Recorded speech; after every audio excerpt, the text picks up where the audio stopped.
Hey everyone, it's Reverend Dr. Katie, and we are here finally to talk about the eclipse and St. Brigid's Day. Life has been crazy, crazy, crazy for me. Lots of transitions, really busy out of town, back in town, out of town again. But I'm really happy to be able to share some of this with you.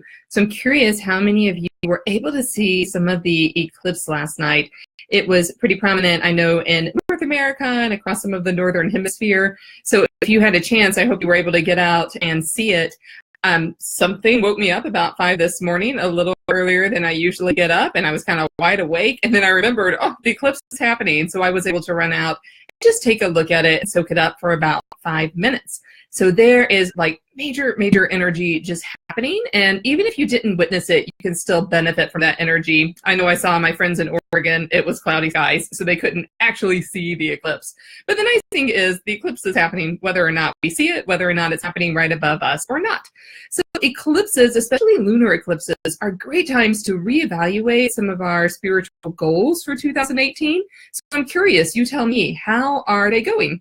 So spirituality is just like anything else. It is a practice, and just like that word suggests, we reap the most benefits when we practice regularly, when we're seeking new knowledge, when we're learning, when we're clearing ourselves of unwanted energy, and when we find ourselves in tune and in alignment with God. So if you find that difficult or challenging, or you're not quite sure where to go, what to do, maybe you're new to some of this, please message me so I can be the most helpful to you, so I can help direct you. So lunar eclipses are really great reminders of feminine energy. So remember, the moon governs the earth. I mean, it governs our tides, it governs women's bodies, plus a lot more. So you may find your intuition really, really high today because of the super lunar eclipse. So not only was it a lunar eclipse, it was a supermoon and a blue moon. I mean, we have like all of that wrapped up into one, and it's just a lot of energy. So if you find yourself today like constantly evaluating yourself, thinking, where am I in the middle of this new year? Where am I in the middle of my spiritual practices? Then you are probably cultivating that energy, but you really want to transform that and be really positive about it. Be honest, but also be positive. So you're using positive language with that. So I will tell you, when I did yoga today, like every pose I did, I just fell over, because I think it's just because the energy is so high right now. I didn't hurt myself. It was kind of fun. I was able to laugh at it. And so my life is particularly very full right now. I'm in the middle of a lot of transitions, transitioning from finishing up some church work and leaving a particular position and starting to do this kind of thing that we're doing right here more full time. And I'm reminded that my life is like the moon.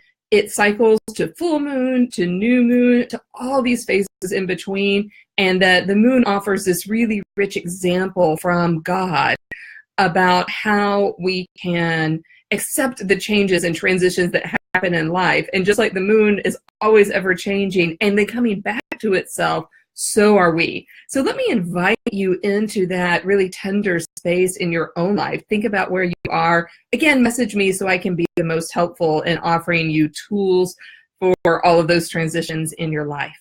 All right, let's turn to Brigid for a moment. So let me show you my Brigid. I love this little Brigid. I found her at a last-minute dash inside a store on Spittle, which is an Irish-speaking town not too far from Galway. And I ran in, and I just love her. So she's wrapped in her cloak. She was a nun, and she's got this cross. So this cross is probably the most famous emblem of St. Brigid. And I've got a lot, as you're going to see in just a moment. All right. So St. Brigid's Day is tomorrow on February 1st. And St. Brigid is one of my favorites, and she and I share a birthday. And so when I found that out, I just knew that she was one of the saints for me. So St. Brigid's Day also falls on a cross quarter day. So what is the cross quarter day?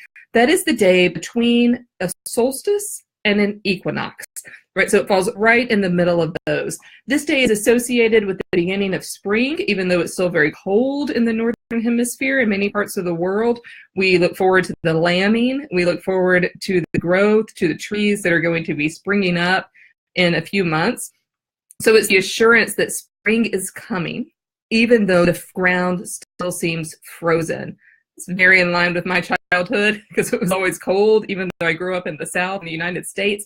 It's always cold on my birthday, but we always knew that spring really was just around the corner. So St. Brigid lived around the same time as St. Patrick, and she is one of the patron saints of Ireland, and she is actually older than the Christian stories. So there's many remnants of goddess stories that are older than the saint, and many of those characteristics and stories of the goddess also make it into the story of the saint. And so she was a nun who her mother was actually born a slave. Brigid was a slave too until a little bit later in her life. And she is associated with Ireland, of course, with dairymaids, with cattle, with midwives, with Irish nuns, and with newborns. So we see a lot of associations with her with new life, which makes sense because this is the cross-quarter day that's looking forward to spring and to new life. So again, this cross-quarter day, in line with the eclipse, for heaven's sake, is a fabulous day to measure our intentions and to see where we're going, to see where God is calling us. For those of you who are kind of wondering how those metaphysical practices will fit into your lives, how they can enhance your life, it's a great time to reach out to me because that's what I'm here to help you with. Those of you who have reached out to me and benefited from that, from the practices, not from me, from the work that God is doing in your life, comment on this thread so that we can see a little bit about that so others can see it. So let's talk a little more about that cross of St. Brigid. This one's a little delicate because it's about 2 years old, but my household made this one about 2 years ago. So the tradition is you make this cross on her feast day and you put it in your kitchen and you replace the one from the year before. So this one is made out of like kind of grass, wheat stalks. You can see the dried wheat here. You can make it out of anything that's pliable though, like grass, long grass strands or wheat or rushes or pipe cleaners actually make a really pretty St. Brigid's cross. And there's tons of instructions about how to fold it to get it to look like that. So this one has 4 legs. You can also make it with 3 legs, which is more representative of the goddess before the Christian saint. I have another one. This one is a slightly different style, and I got this in Galway. And it's kind of a combination of a God's eye, which is a popular craft that we do in the United States, and a St. Brigid's cross. And it's kind of a combination, which I really like. And this is water from St. Brigid's well. She has many wells throughout Ireland. Ireland has a lot of holy wells, so do other islands up in that hemisphere. And a friend brought this to a friend got this while she was there, and she was going to keep it, and she said she kept on hearing something say, "You just need to give that to Katie." I'm so happy she did. I wouldn't drink this because it's been in the bottle for too long, but I use it for just different blessings and ritual work, and as a reminder that we have these patron saints who are looking out for us, who set this example of Christian living for us and of doing pretty amazing metaphysical miracles herself. St. Brigid did lots of fun things. All right, so this is the water from that well. I've been to that well. I happened on it completely by accident when I was over in Ireland a few years ago, and it was just a beautiful experience. It's a gorgeous well, and there's lots of prayer ribbons that are tied, they call the cluties is what they're called, to the trees nearby, to the sacred trees. So my love of St. Brigid does not stop there, and I'm not even showing you all everything I have. I have a lot throughout my house. It gets a little bit ridiculous, but you can see here, this is by a Welsh artist actually named Jen Delweth, and this is St. Brigid's Flame and her vision. And then you can also see the stained glass of the cross right up there. Okay, so you can see I'm a fan, and I look to the energy and the example of this particular saint to help guide my life. Not rule my life, nothing like that, but to help guide me and as a reminder of me on my way. So, thank you for the early happy birthdays. Yes, and for I see some other lovers of St. Brigid, so that's wonderful. My very last thing that I have, I forgot to bring it in. Well, I have this little herb satchel that's St. Brigid's healing herb. So I just kind of use those as incense around my house, and I got those on Etsy.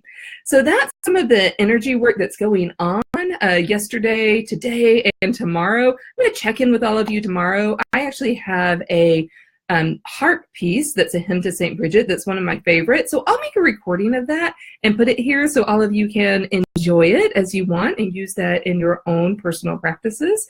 So I think that's it for today. Again, we're doing really amazing things over in the group. If you're interested in that, the group apart from this, the smaller group that's really working very closely with metaphysical practices.